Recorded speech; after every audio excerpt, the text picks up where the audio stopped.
各位同學大家好，好歡迎嚟到數學溫數學，我係數學溫。今日想同大家講一個中三關於坐標幾何嘅題目，係有兩條公式要介紹嘅。咁首先咧就係介紹咧係終點公式先。咁終點公式咧，顧名思義就係揾終點嘅。咁而家呢度咧就係 M 點就係終點。嗱，終點或者再具體啲嘅講咧，咁就話咧呢兩段嘅距離咧係要相等嘅。咁個 M 點嘅坐標咧係好容易嘅啫。咁我哋咧就係 S1 加 S2 除2同埋 Y1 加 Y2 除2，或者我哋好多時咧就講頭加尾除2。咁如果佢 S 坐標嘅話咧，就係將個-2加5除2啦。咁計個 Y 坐標嘅話咧，就係1加4除2啦。咁就係喺呢度。咁咧就會計到終點嘅坐標係 1.5 同 2.5 啦。嗱，下邊有兩題嘅，我哋好快脆就即刻計佢。咁咧就係M 點嘅坐標係頭加尾除2，咁所以咧第一粒嘅話咧就係3加5除2，第二粒嘅話咧就係2減4啊，2加負4即係2減4啦，除2。嗱，於是咧就會產生咧就前面一粒就4啦，後邊咧就係-1啦。喺後邊一題咧就有少唔同喎嚇。咁咧第二題咧嗱，因為咧佢係被乜事啊揾終點，咁佢個終點就俾咗你，咁咧就係41。咁反而咧就問翻外邊一點啊，叫個 B 啊呢一點。啊，由於計個 B 點嘅坐標咧，我哋要用到方程式嘅，咁於是咧我哋就要寫假設 B 點嘅坐標啦，假設咧叫做 HK 啦。OK， 好啦，咁如果 B 嘅 HK 嘅話咧，咁個4點產生咧就係0加 H 除2。OK， 就會頭加尾除2就等於4，咁於是咧 H 就等於8。咁跟住咧就係到 Y 一度咧，咁就係呢個7啦，再加 K 除2就等於1啦。咁於是咧係7加 K 除2等於1。咁於是咧係 K 就等於啦，將個2乘咗過去，減個7。咁於是咧就計到咧係-5嘅。好啦，咁計完咗 HK 之後咧，臨尾就寫翻個 B 點嘅坐標。B 點係等於啦，係8同-5。OK， 咁大家咧就會睇到啊，呢個終點嘅公式咧就係喺第一題裏邊咧就係揾終點，我哋咧就係直接寫度公式就得噶啦。咁如果要揾翻俾個終點你揾咗外邊一啲點嘅話咧，就要用方程式，就好似咁樣答就得噶啦。好啦，嗱，跟住落嚟 B part 咧就揾 D 點嘅坐標啦。嗱，我哋咧就 update 下先，個 M 點嘅坐標咧就係25啦嚇，寫咗喺度先。OK， 咁咧我哋要揾個 D 點，咁我哋日都要講一講咧，就係好似頭先 A part 都要啦。咁我哋咧講一講咧個 BM 係等於啦就 MD 啦。咁呢個咧就係 properties of parallelogram 啦。咁又係亦都講一講。咁跟住我哋就用終點公式啦嚇。好啦，咁但係今次咧個 D 點喺外邊嘅，咁我哋咧就要用方程式嘅，咁於是咧我哋就叻啦，個 D 點嘅坐標咧就 HK， 咁跟住就終點公式啦嚇，咁就 H 加-1，H 加-1嘅話咧即係 H 減1啦，除以2就等於咧就係個 S 坐標嘅2嚟嘅。OK， 咁於是咧就 H 咧就係將2乘過去，加1嘅話咧就係5啦。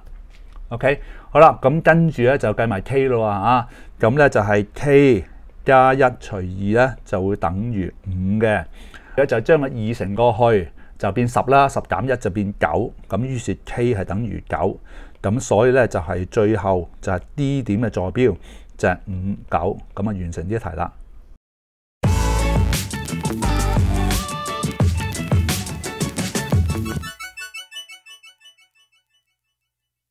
嗱，跟住落嚟講嘅呢條公式分點公式咧，係有啲似終點公式嘅。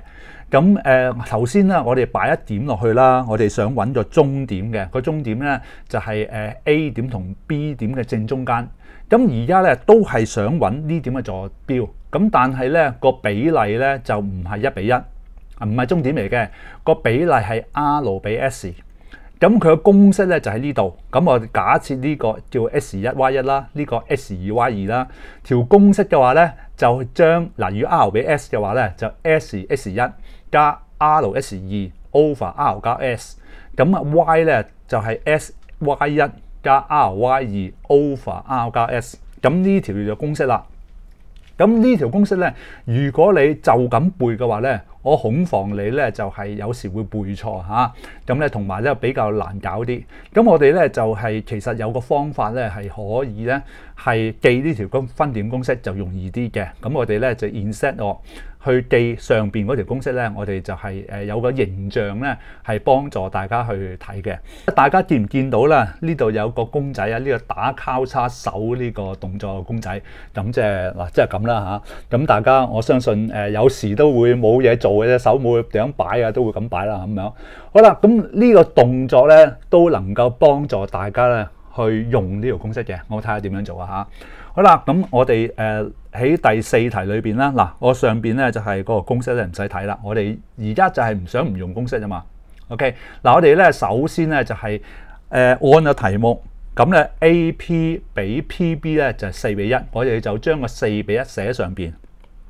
咁 AP 係4啦，咁咧就係 PB 係1啦。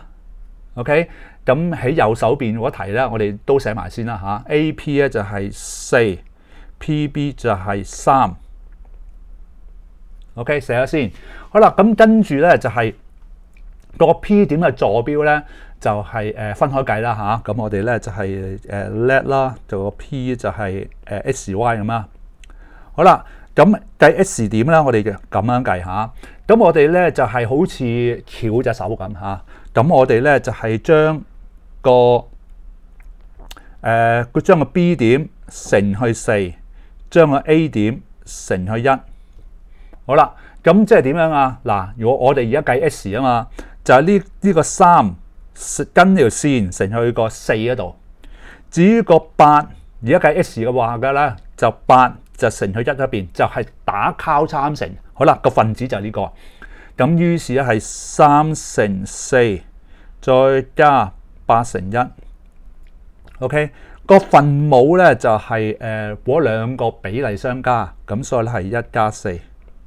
OK， 咁於是咧呢個係10上邊係12加8就20啦，20除以5咧嘅話咧就係4。OK， 咁跟住咧就讀計 Y 咯喎。嗱 Y 咧我哋就圈咗個負6同9啦，咁就跟條線乘，咁於是咧就係個負6跟條線乘咧就上負4。OK， 咁跟住咧就係9跟條線乘就變咗9乘1。OK， 咁就至於分母咧，亦都係嗰兩個比例相加埋，即係1加4。OK， 咁於是咧就係分子係5，分母都係5，於是1啦。OK， 好啦，我哋試下做多題添嘛嚇。好啦，我哋咧就寫咗4、3之後咧，我哋就畫定條線，好似交叉手咁 ，A 就乘去個3嗰度。個 B 就乘去4嗰度 ，OK 有個交叉嘅，記住啊嚇。好啦，咁我哋左手邊要寫埋先咯喎，所以 P 點咧就係41啦嚇。我哋右手邊亦都係，我哋假設咧個 P 點嘅坐標係 SY。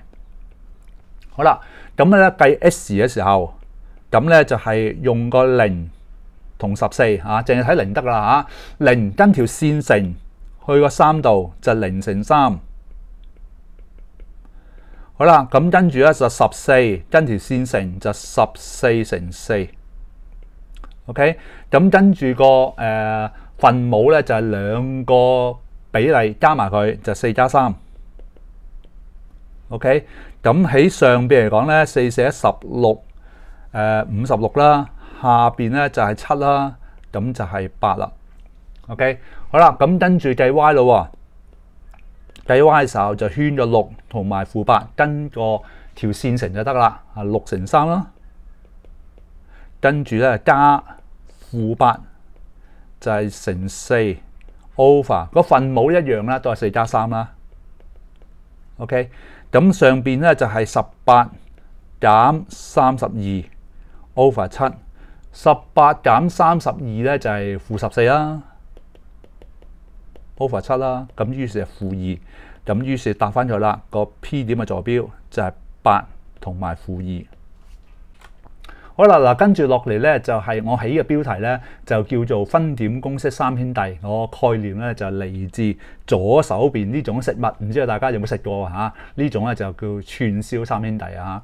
好啦，咁啊分點公式咧，如果喺呢一課裏邊咧，因為中三又唔係特別難㗎，應該嚇。咁所以咧，如果佢要出分點公式嘅話咧，咁通常咧就做3樣嘢。咁一個咧就揾內點，一個揾外點，一個咧就係揾個比例。咁揾內點咧就頭先做咗啦。呢兩題咧就揾中間嗰點個 P 點嘅坐標係幾多？咁咧就照度公式，好似頭先咧打交叉方法就得噶啦。好啦，咁亦都可以咧係揾個外點嘅。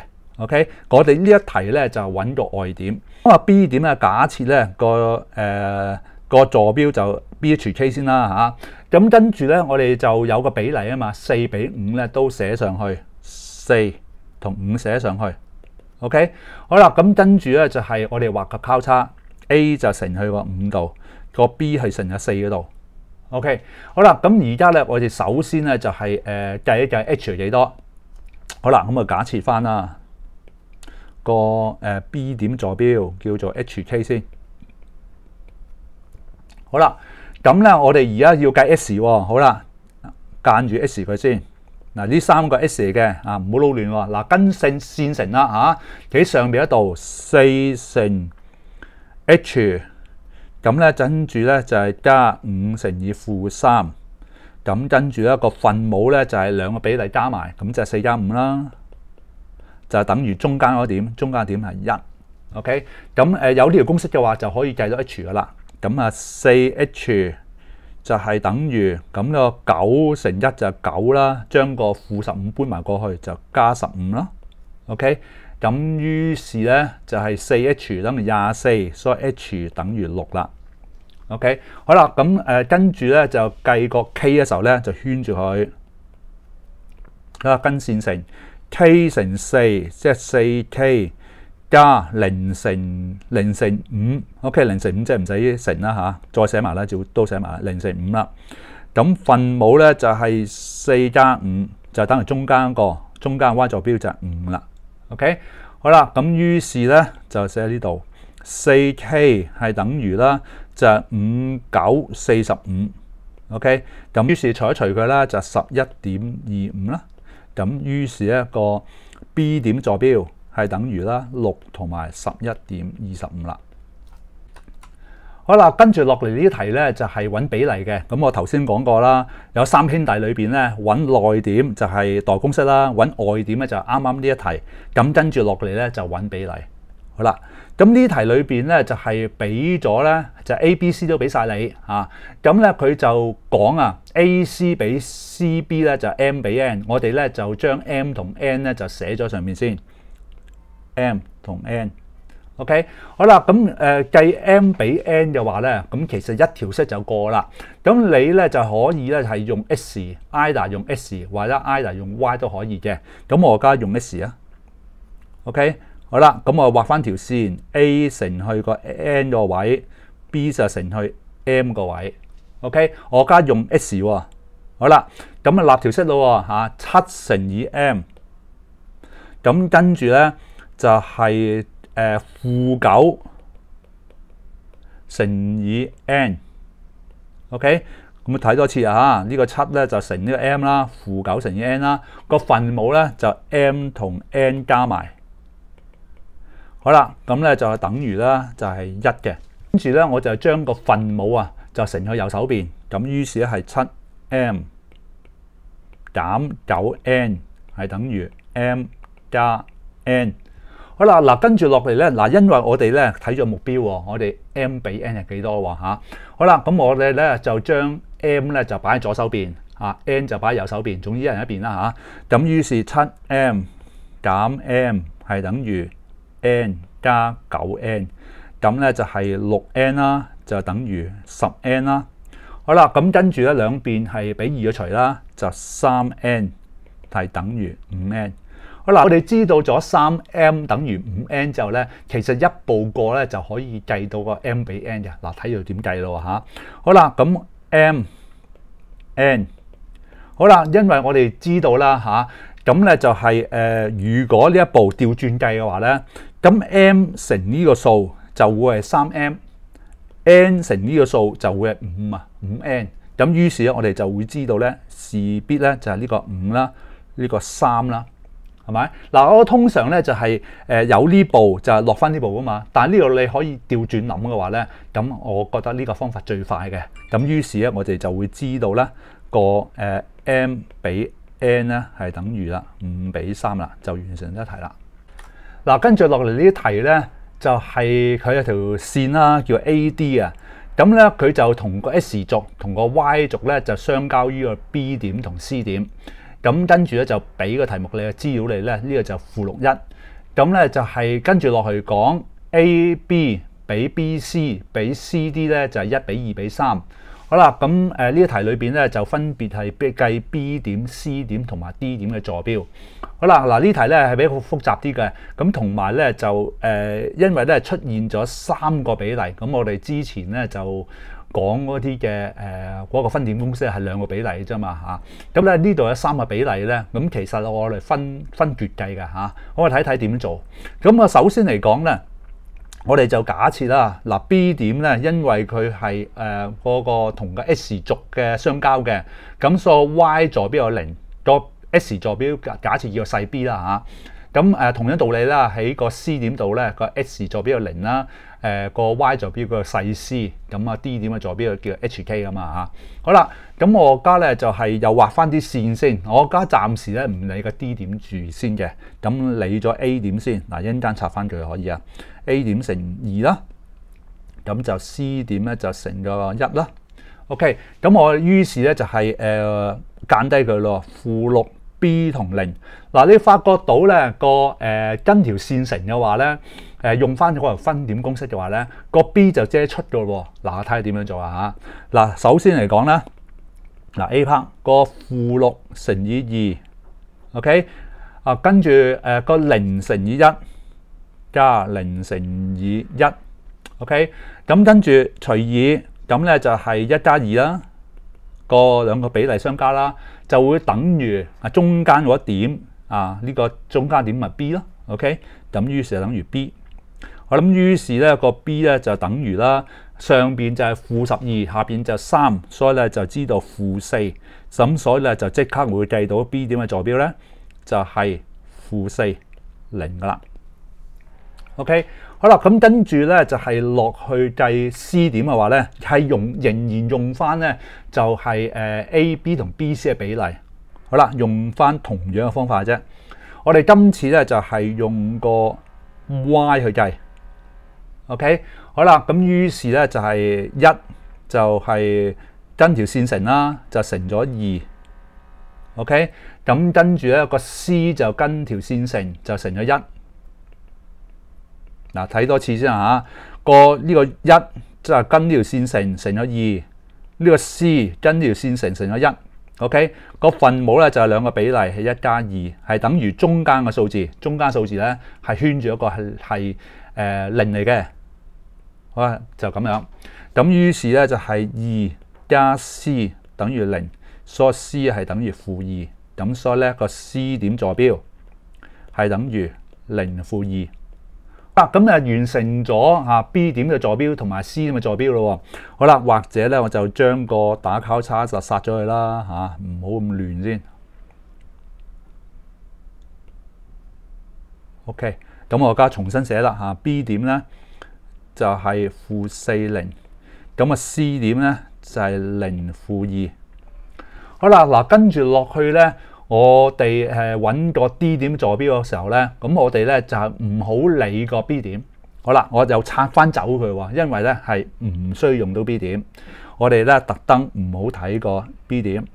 好啦，咁你咁樣睇嘅話咧，你咪知道啦，就係個 AC 啊 ，AC 係等於 CD 啊嘛。OK， 咁你見到啦，呢度咧就係3比3，咁即係相等啦。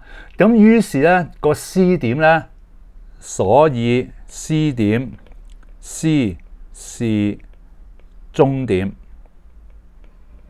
好啦，咁咁係終點嘅話咧，就要可以用終點公式啦嚇。好啦，咁跟住落去咧就係負6加 h 除2係等於0。OK， 嗱睇睇啦嚇，呢個 h 頭加尾負6加 h 除2係等於0嘅。OK， 好啦，咁於是咧就 h 啦係等於6啦。咁跟住咧同樣道理啦，就係 k 就係加呢個咧係1係除2係等於-2。咁於是咧 k 咧係等於啦係-5嘅。好啦，咁最後咧答翻佢就得啦。所以咧 D 點係等於啦，就係6同埋-5啦。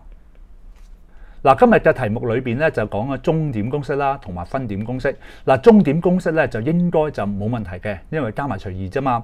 咁分點公式裏邊咧，嗱係第一步咧就係大家去計內點嗰度咧，用呢個打交叉呢個方法計咧。咁大家要掌握到。